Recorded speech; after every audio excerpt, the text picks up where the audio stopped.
భార్య ఆడ చేస్తుంది, మా తమ్ముడు ఒక పార్టీ నుంచి వెళ్ళి అక్కడ చేస్తాడు, నేను ఇక్కడ ఈ పార్టీ నుంచి ఇక్కడ చేస్తా అని మాట్లాడుతున్న ఈ వీళ్ళ నాయకత్వంలోనే ఈ జిల్లా నాశనమైంది. ఒకటే ఒక్క మాట,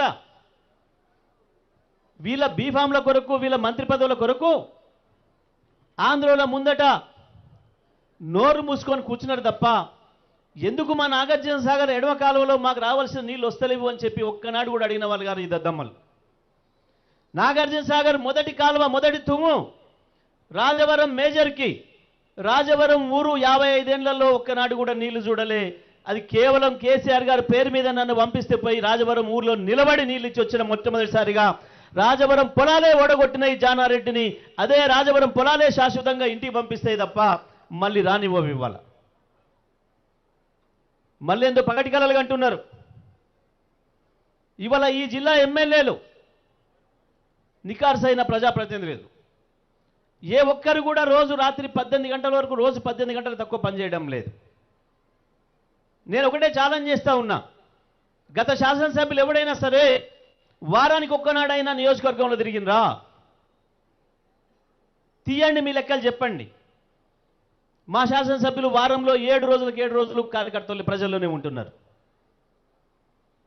పోతే హైదరాబాద్ పోతే ఒక కాగితం పట్టుకొని మాకు ఈ నిధులు కావాలని ఈ మంత్రి దగ్గరకో, ఆ మంత్రి దగ్గరకో, సీఎం గారి దగ్గరకు పోవడం తప్ప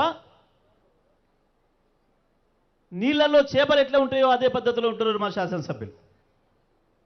నీళ్ళు వదిలితే చేప చచ్చిపోద్దన్న భావన, ప్రజల్ని వదలకుండా ఉండాలన్న తపనతో పనిచేస్తూ ఉన్నారు. తప్పుడు మాటలు మాట్లాడి ఇక్కడిది అక్కడ, అక్కడిది ఇక్కడ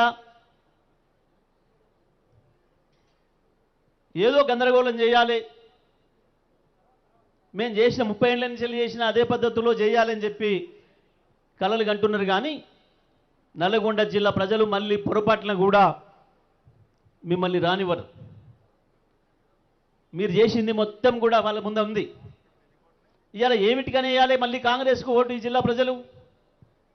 ఏం మారిందని వేయాలి? రైతు బంధు ఇచ్చినందుకు వద్దనంటారా కేసీఆర్ను? వరుసగా 16వ పంటకు నీళ్ళిచ్చి నాగార్జున సాగర్ చరిత్రలో రికార్డు సృష్టించినందుకు వద్దంటారా? 16వ పంట పండిస్తూ ఉన్నాం మనం ఇవాళ.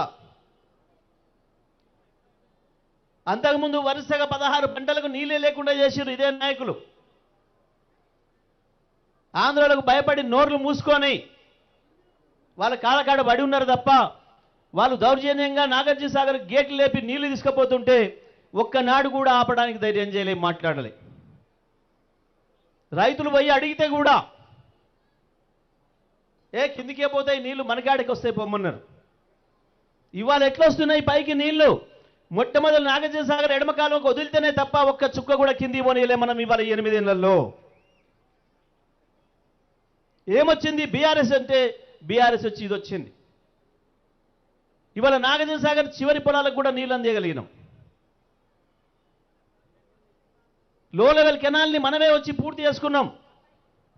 వాళ్ళు ప్రారంభించి 15 సంవత్సరాలు అంటే బండబెట్టిపోతే వచ్చిన 2 ఏళ్లలోనే హరీష్ రావు గారి నాయకత్వంలో లో లెవెల్ కెనాల్ పూర్తి చేసుకొని మనం ప్రారంభం చేసుకున్నాం. ఇవాళ దాంతో 80,000 ఎకరాలకు పైగా పొలాలు నీళ్ళు చూస్తూ ఉన్నాం. నల్లగొండ జిల్లా చరిత్రలో మొట్టమొదటిసారిగా నల్లగొండ నుంచి మొదలుపెట్టి తిప్పర్తి దాటి మిర్యాలగూడెం వస్తే ఎటు చూసినా ఇవాళ పచ్చడి పంట పొలాలు కనబడుతున్నాయి. కుడి ఎడమల ఎటు చూసినా చెరువులన్నీ నీళ్ళు కనబడుతున్నాయి.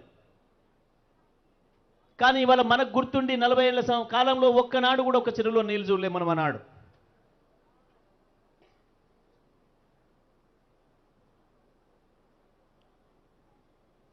ఏమొచ్చింది కేసీఆర్ వచ్చి అంటే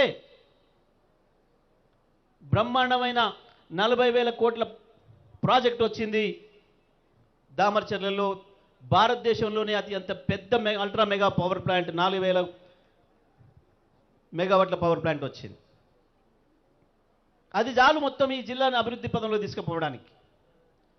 మిర్యాలగూడ రూపురేఖలే మారిపోతున్నాయి. వచ్చే 5 సంవత్సరాల కాలంలో దామరచర్ల మిర్యాలగూడ మొత్తం కలిసిపోయే పరిస్థితి, అంత అద్భుతమైన పట్టణం డెవలప్ కాబోతా ఉంది, కార్పొరేషన్ కాబోతా ఉంది తొందరలోనే. ఈ ప్రభుత్వం అది కూడా మూసేస్తామని మాట్లాడినరు.